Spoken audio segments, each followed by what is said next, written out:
For almost 4 decades, Uranus had everyone fooled. It sat out at the edge of the solar system, a smooth, quiet, pale blue marble, and we believed the disguise completely. We thought it was boring and called it the planet nobody wanted to visit. The last real look came in January 1986, when Voyager 2 swept past and photographed almost nothing. A featureless ball, no storms, no drama.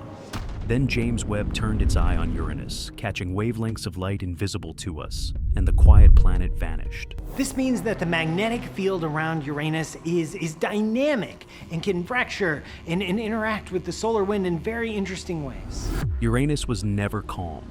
It was hiding, and once you learn what was happening beneath that smooth blue face, those old pictures start to feel unsettling.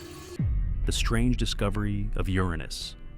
To understand why Uranus is so unusual, you have to start with the night it was discovered. The year was 1781. In England, William Herschel was scanning the night sky with a telescope he had built himself. Herschel was not just some casual stargazer.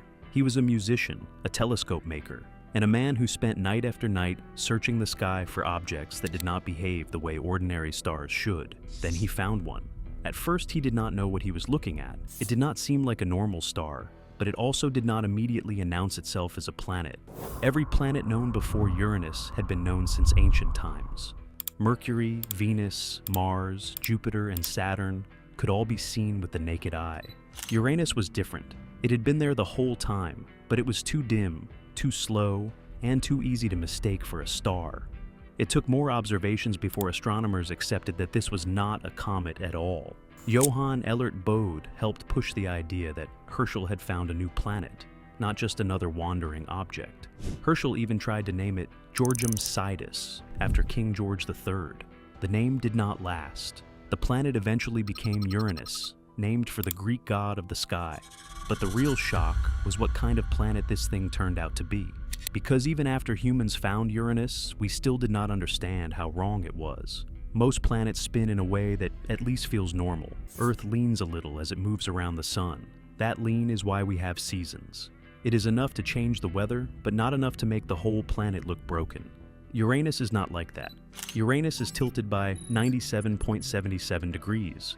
That means its equator is almost at a right angle to the path it takes around the sun. In simple terms, the planet is almost lying on its side. Earth spins like a top with a slight lean. Uranus rolls around the sun like a ball knocked over on the floor. That one detail changes everything. Scientists think this strange tilt may have come from a violent collision long ago. Something about the size of Earth may have slammed into Uranus in the early solar system, hitting it so hard that the planet never stood upright again. Billions of years later, it is still moving through space with that damage built into its body. And because Uranus is lying sideways, time itself feels wrong there. A day on Uranus lasts about 17 hours. That part sounds fast, but its year is a different story. Uranus takes about 84 Earth years to make one full trip around the sun. One Uranian year is longer than many human lives. Now add the tilt. Because the planet is turned almost sideways, one pole can face the sun for nearly a quarter of that long year, while the other side is trapped in darkness. That means one half of the planet can sit through a dark winter lasting about 21 years. Not 21 cold nights, 21 years.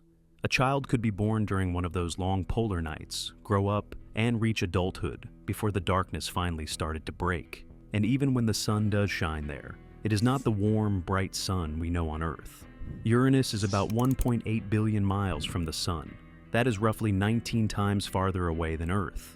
From that distance, sunlight takes about 2 hours and 40 minutes just to reach it. By the time that light arrives, it is weak. Daytime on Uranus is not bright and comforting. It is dim, distant, and cold. And once a planet spends its life rolling sideways through weak sunlight, its atmosphere starts behaving like nothing we see on Earth. Inside Uranus's atmosphere. In the new images, Uranus is not just a soft blue ball floating quietly in the dark. Over its north pole, Webb caught a bright white cap spread across the top of the planet. It looks almost like a glowing hood. And this is not some small cloud drifting by for a few hours.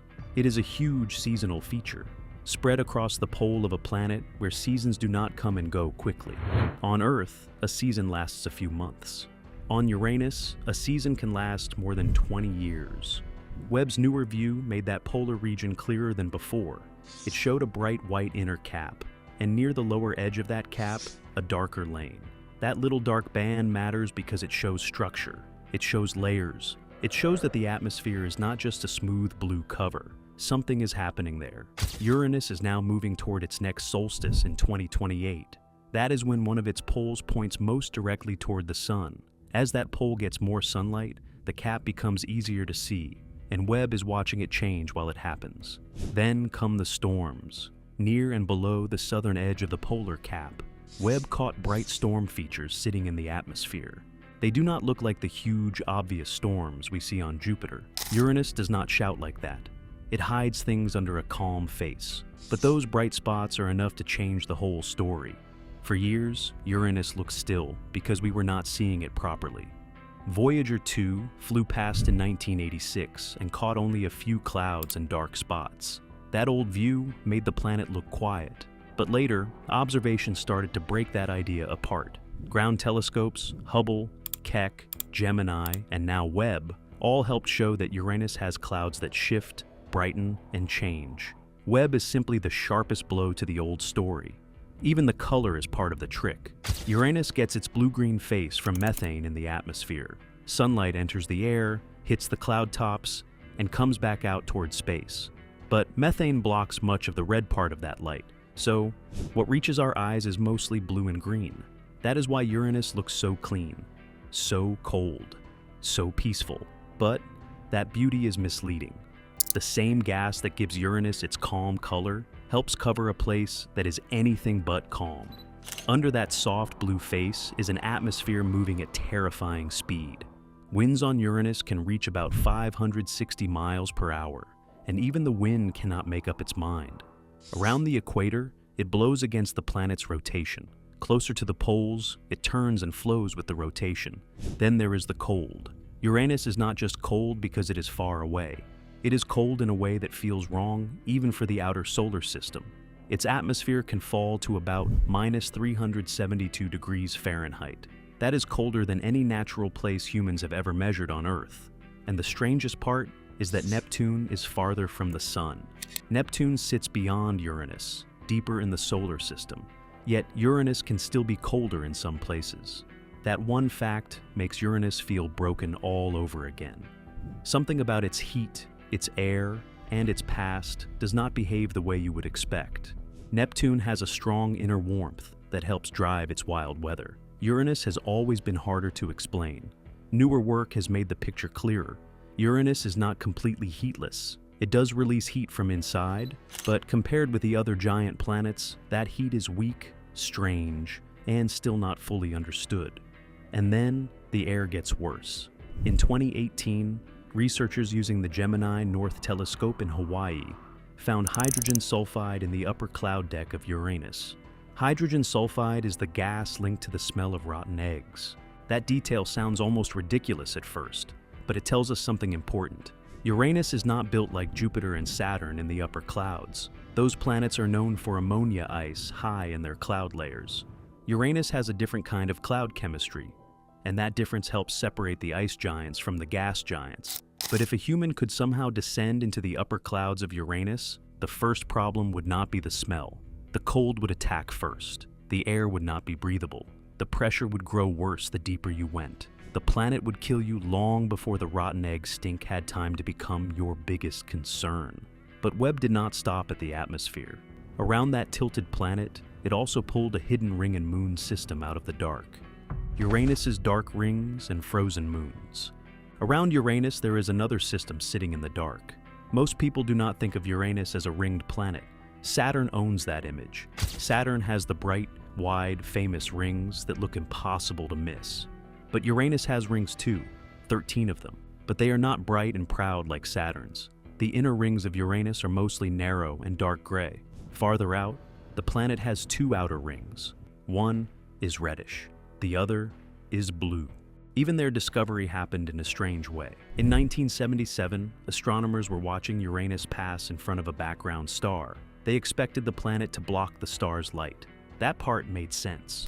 But before Uranus covered the star, the starlight blinked out. Then, after the planet passed, the light blinked again. Something else was blocking it. That fits Uranus almost too well. Nothing about this planet seems to step forward willingly. Even its rings were discovered like a trap door opening for a second, then closing again. Webb changed the view completely. With its infrared vision, it captured the dim inner and outer rings with a clarity that older views could not match. One of the most important details was the Zeta ring. That is the extremely faint, spread-out ring closest to the planet.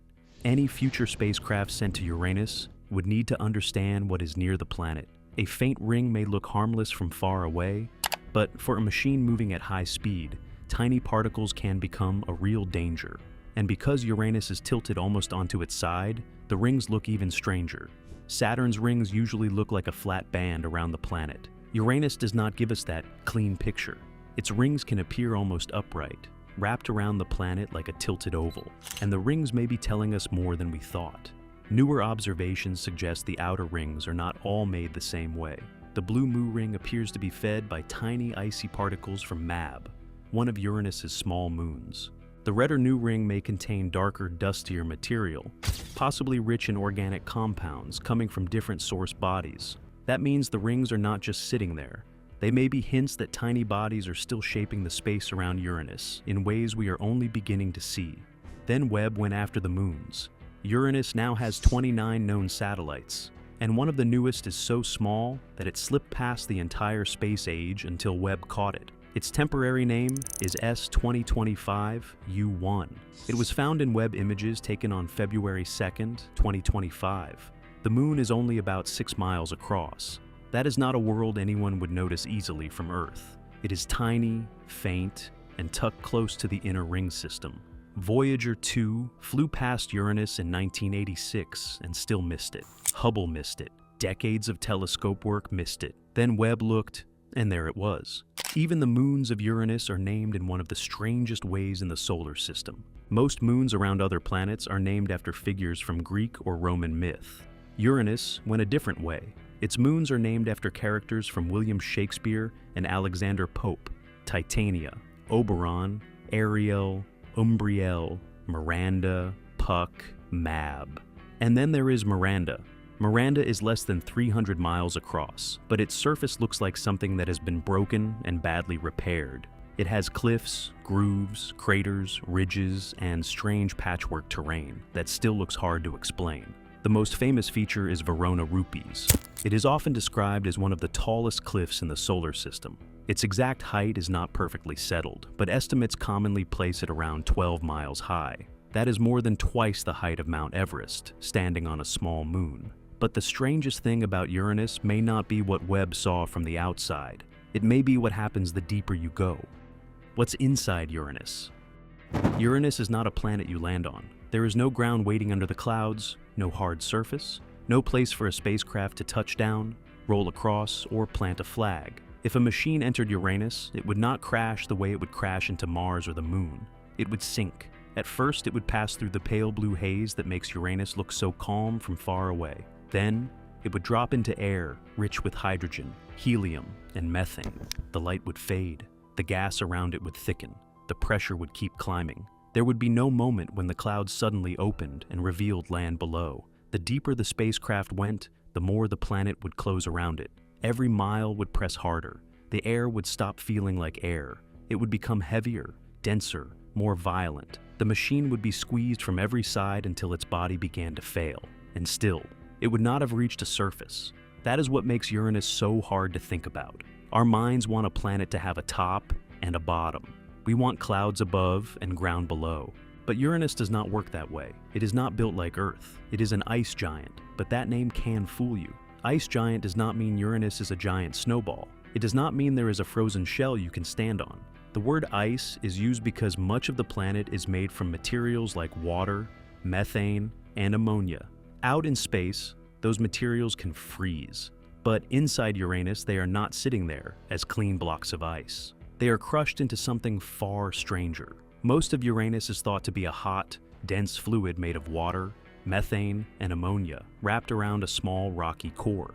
Deep down, near that core, temperatures may climb to around 9,000 degrees Fahrenheit. The only reason the material does not behave the way water behaves on Earth is pressure. Crushing pressure changes the rules. It can force matter into forms that do not fit neatly into the simple words we use every day.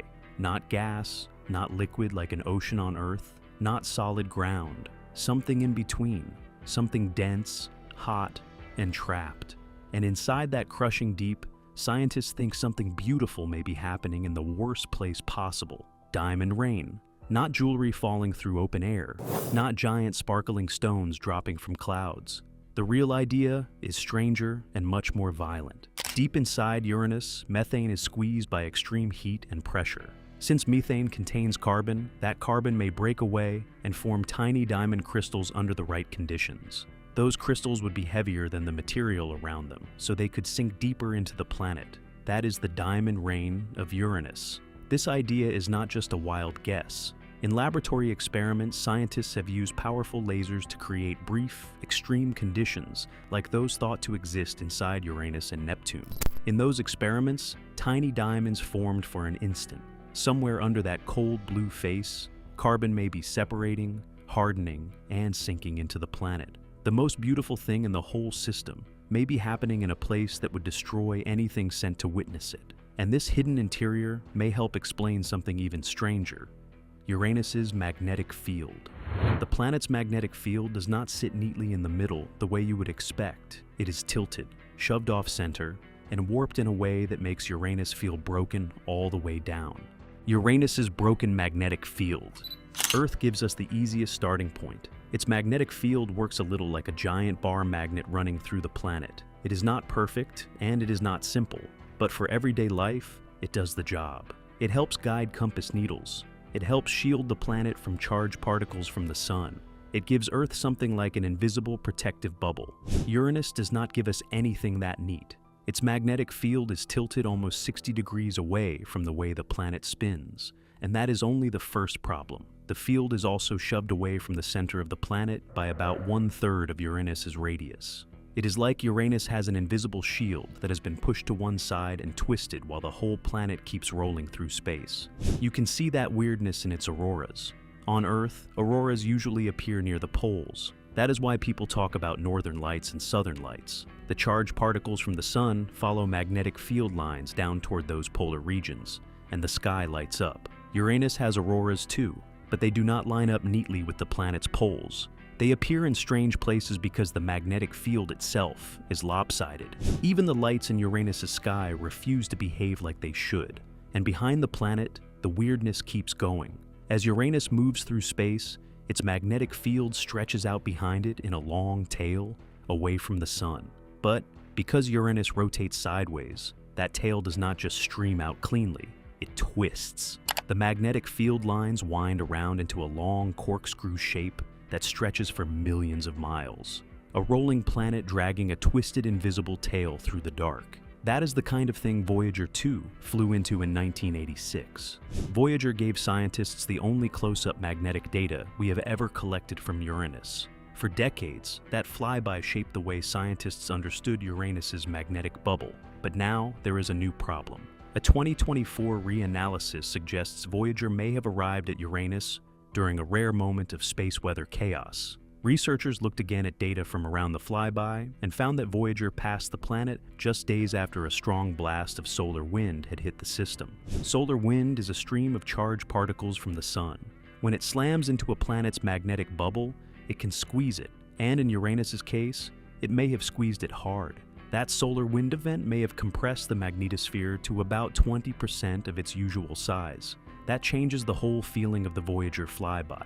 Some of what we thought we knew about Uranus may have been shaped by bad timing. That is why Uranus is so frustrating. Every answer seems to come with another trapdoor underneath it. Why we need to go back to Uranus. Uranus may be a close example of something much bigger. Around other stars, astronomers keep finding planets that are not quite like Earth, and not quite like Jupiter either. They are in between, bigger than rocky worlds, smaller than gas giants, wrapped in thick atmospheres, and often hard to understand from so far away. That is where Uranus becomes important. For a long time, we treated it like the oddball of our solar system. But worlds like Uranus and Neptune may be common across the galaxy. Nearly 2,000 planets around other stars have been found in a similar size range. We cannot visit those planets. We cannot send probes into their skies. We cannot orbit them, watch their seasons, inspect their moons, or wait years to see how their weather changes. But Uranus is right here, in our own solar system. Far, yes. Difficult, yes. But still close enough that we can study it in detail if we actually decide to go back. That makes Uranus more than a weird blue planet. It makes it a test case. If we do not understand Uranus, then we may be misunderstanding a huge family of planets beyond our sun. And the planet is not the only reason to go back. Its moons may be hiding something of their own. New modeling has suggested that 4 of Uranus's large moons may contain internal oceans beneath their icy crusts. Those moons are Ariel, Umbriel, Titania, and Oberon, and something may be swimming under the surface. The reason that water could survive is chemistry. Ammonia and salts may be mixed into those buried oceans. On Earth, salt helps ice melt. In those moons, salts and ammonia could work like antifreeze, helping water stay liquid in places where it should have frozen solid long ago. And that is why Voyager 2 was never enough. Voyager gave us the only close-up visit to Uranus in human history. And if that one flyby happened during rare solar wind conditions, then the need to go back becomes even stronger. That is why the Uranus orbiter and probe matters. It has been named the top new flagship mission priority for the 2023 to 2032 planetary science decade. The idea is powerful. Send an orbiter to live in the Uranus system and send a probe down into the planet itself. The orbiter would study the atmosphere, rings, moons, interior, and magnetic field over time. It would stay long enough to watch the system breathe, shift, and reveal patterns that a flyby could never catch. But the probe would be the part that feels almost brutal. It would not go there to survive. It would go there to fall. It would drop into the atmosphere, measure what it can, send the data back, and keep descending until the cold, pressure, and darkness finally destroyed it. Thanks for watching. Now check out the videos popping up on screen for more unbelievable stories.